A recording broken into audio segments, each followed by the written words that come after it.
بسم اللہ الرحمن الرحیم۔ السلام علیکم ورحمۃ اللہ۔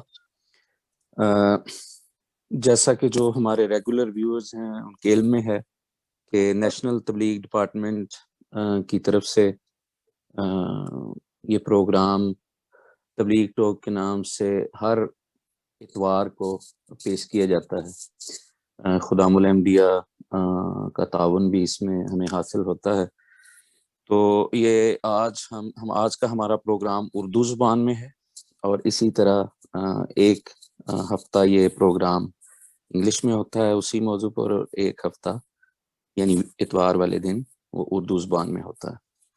آج بھی نیشنل سیکرٹری تبلیغ محترم محمد ابراہیم اکلف صاحب وہ اپنی اور کسی جماعتی مصروفیت کی وجہ سے شامل نہیں ہو سکے، تو انہوں نے میری ذمہ داری لگائی تھی کہ اس پروگرام کو آج ہم آگے لے کے چلیں۔ تو آج اتفاق سے مدرس ڈے منایا جا رہا ہے دنیا میں۔ آج سے 1400 سے زیادہ سال پہلے جب دنیا جہالت کے اندھیروں میں ڈوبی ہوئی تھی، اور جہاں شرک، گناہ، شراب، ظلم اور ناانصافی عام تھی، وہاں عورت بھی انتہائی مظلوم تھی۔ ایک روحانی انقلاب ہم جانتے ہیں دنیا میں برپا ہوا، اور ماں، بہن، بیٹی، بیوی اور عورت کی عزت اور حق کو ہمیشہ کے لیے قائم کر دیا گیا، اور اس کے علاوہ وہ تمام صفات جو دنیا سے معدوم ہو گئی تھیں، اٹھ گئی تھیں، ان کو زندہ کیا۔ اور جس شخصیت نے اور خدا تعالیٰ کے جس برگزیدہ نبی نے یہ انقلاب برپا کیا، آج ان کے ہی حوالے سے ہم اپنے پروگرام میں گفتگو کریں گے، جس کا موضوع یہ ہے کہ سیدنا حضرت اقدس محمد مصطفیٰ صلی اللہ علیہ وآلہ وسلم کی سیرت طیبہ۔ اور اس موضوع پر ہمارے ساتھ گفتگو کرنے کے لیے موجود ہیں مولانا وسیم احمد فضل صاحب، جو جامعہ میں لیکچرر بھی ہیں، اور اس کے علاوہ آپ ان کو MTA کے پروگرامز میں بھی دیکھتے رہتے ہیں۔ تو اس کا پروگرام کا فارمیٹ یہ ہے کہ 15 سے 20 منٹ اس موضوع پر محترم مربی صاحب تقریر کریں گے، اور اس کے بعد 35 سے 40 منٹ ہوتے ہیں کہ اس موضوع پر آپ ہم سے سوالات کر سکتے ہیں، وہ لکھ کر سکتے ہیں، یا اپنا ہاتھ اگر ریز کریں تو پھر آپ براہ راست بھی اپنا سوال پوچھ سکتے ہیں۔ تو مربی صاحب سے جانے سے پہلے میں آپ سے یہ بھی درخواست کروں گا کہ پروگرام کے دوران آپ اپنے سوالات بھی سوچ سکتے ہیں، اور اس پروگرام کا جو لنک ہے آپ کے پاس وہ اپنے MD دوستوں، فیملیز اور اپنی جماعت میں بھی ضرور شیئر کریں، تاکہ اور بھی لوگ اس سے فائدہ اٹھا سکیں۔ جی محترم السلام ربی علیکم، صاحب۔ تصویر نہیں آ رہی آپ لوگوں کی طرف سے؟ اچھا جی، تصویر ادھر میری طرف سے تو تصویر یعنی لائیو آپ کہہ رہے ہیں، ویڈیو نہیں آ رہی، وہ جی لائیو انشاءاللہ ویڈیو اگلے ربی صاحب کی نہیں آ رہی، مطلب جنہوں نے ہوسٹ کرنا ہے ربی بولنا صاحب کی آ جائے گی انشاءاللہ۔ ہے۔ نہیں، جزاک مرابی صاحب کی آ رہی ہے، شاید آپ کو نہیں پتا کہ اس ابھی کا وہ کیا بولیں گے جب، ہاں جی وہ بولیں گے جب تو انشاءاللہ آ جائے گی۔ یہ انشاءاللہ یہ ویڈیو والا بھی مسئلہ حل ہو جائے گا، تو انشاءاللہ اگلے پروگرام سے ہماری پوری کوشش ہوگی کہ پریزنٹر اور جو مقرر ہیں ہمارے مہمان، وہ ویڈیو مہمان تو ہوتے ہی ہیں، تو انشاءاللہ یہ مسئلہ حل ہو جائے گا۔ جی محترم ربی صاحب۔ جزاک اللہ منان صاحب، السلام علیکم ورحمۃ اللہ وبرکاتہ۔ اشہد ان لا الہ الا اللہ وحدہ لا شریک لہ، واشہد ان محمدا عبدہ ورسولہ، اما بعد فاعوذ باللہ من الشیطان الرجیم، بسم اللہ الرحمن الرحیم۔ قل إن كنتم تحبون الله فاتبعوني يحببكم الله ويغفر لكم ذنوبكم والله غفور رحيم۔ یہ سورہ آل عمران کی آیت نمبر 32 ہے، جس کا ترجمہ یہ ہے، اللہ تعالیٰ حضور صلی اللہ علیہ وسلم کو فرماتا ہے کہ تو کہہ دے، لوگوں کو یہ بتا دے، ان کنتم تحبون اللہ، اگر تم اللہ سے محبت کرتے ہو، فاتبعونی، تو میری پیروی کرو،